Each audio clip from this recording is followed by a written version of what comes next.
What's this? Play me. Twist my arm. Reading the ancient resurrection passages. Kalla est.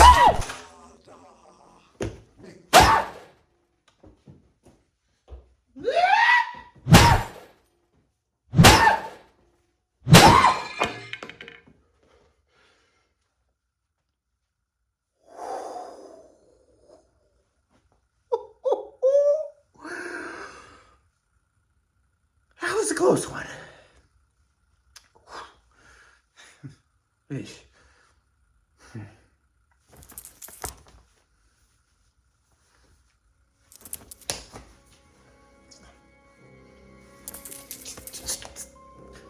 Stop it.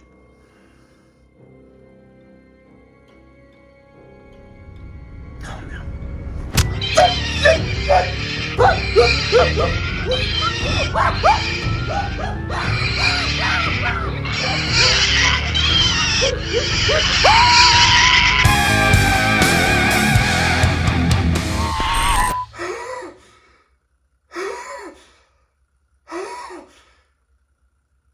Say,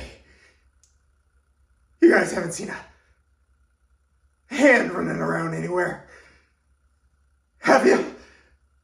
It's fine. I'm sure it's dead.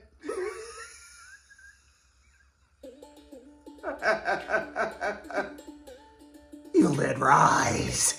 It is the follow-up to the hit film in which a group of people get possessed by demons, then mangle, mutilate, and murder each other and themselves. Except this time, it's in a high-rise apartment building.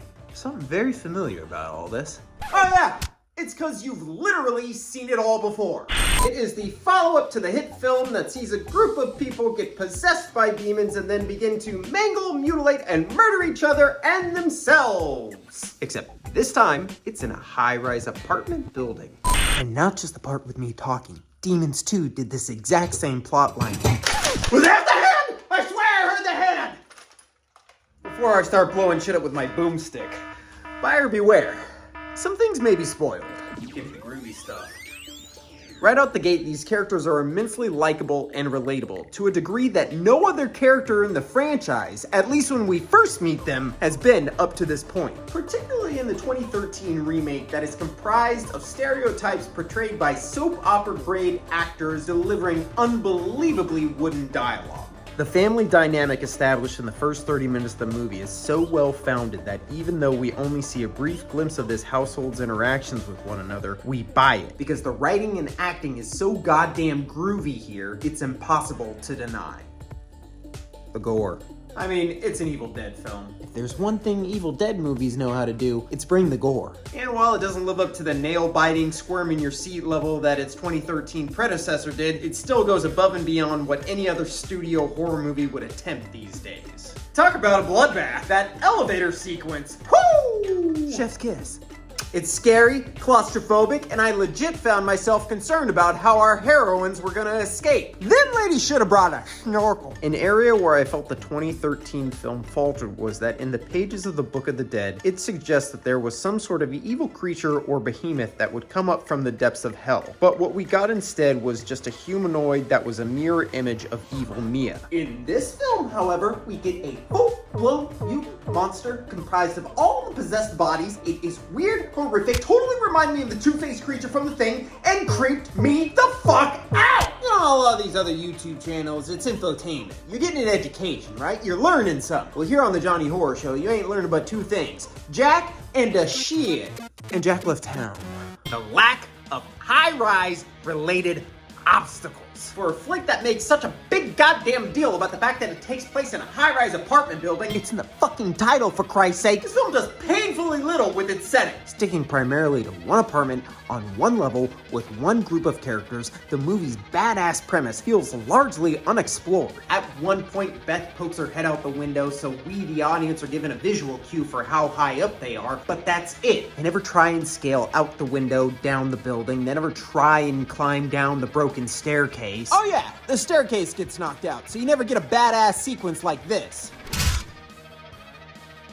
And while the elevator scene is masterfully crafted, it feels like a get-out-of-jail-free card because we simply launch our characters out of hell instead of having them navigate their way through it. This is where Demons 2, or even a film like Dredd, succeeds where Evil Dead Rise fails. Imagine having to fight off a new monster or deal with a new problem on each level of the high-rise building. It creates tension and suspense as the moviegoer begins to tune into the fact that each floor has a fresh obstacle that must be overcome by our heroes until they reach the final level and have to face off against the big bad boss, making their journey and their eventual victory feel that much more satisfying.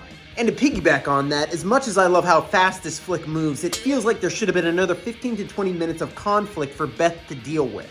Now, I'm all for a well-put-together 90-minute flick, but I like me a long movie, if it's a good movie. Maybe I'm just getting old, but fuck me if this movie wasn't so dimly lit that I could have passed it off as a fucking nightlight for my kid's bedroom. This really isn't a bad thing, I just don't know where else to put it. The fact of the matter is, this movie is fucking sad. You have this broken family that's dealing with a divorce, and the mom and kids are all so likable, but then turn into demented fucking monsters that we are supposed to be rooting for Beth to kill? That's more sick and twisted than any other setup for any other Evil Dead movie. And maybe it's because I'm a parent now, and I'm fucking pathetic and weak, but to see this broken family get absolutely fucking destroyed in this film breaks my heart a little.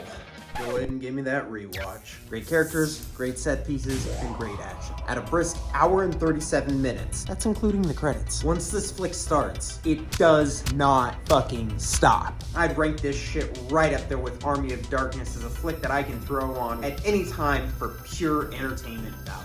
Does it reinvent the wheel? Abso-fucking-lutely not. Does it bring anything new to the franchise? Not really. But it is a highly entertaining and energetic, non-stop thrill ride of madness, mayhem, and maternal issues, and absolutely earns its place in the Evil Dead canon. And while it might not live up to the epic nature of its predecessors or its premise, Rise stands as a beacon of endurance for a franchise that, much like its antagonists, just won't stay dead.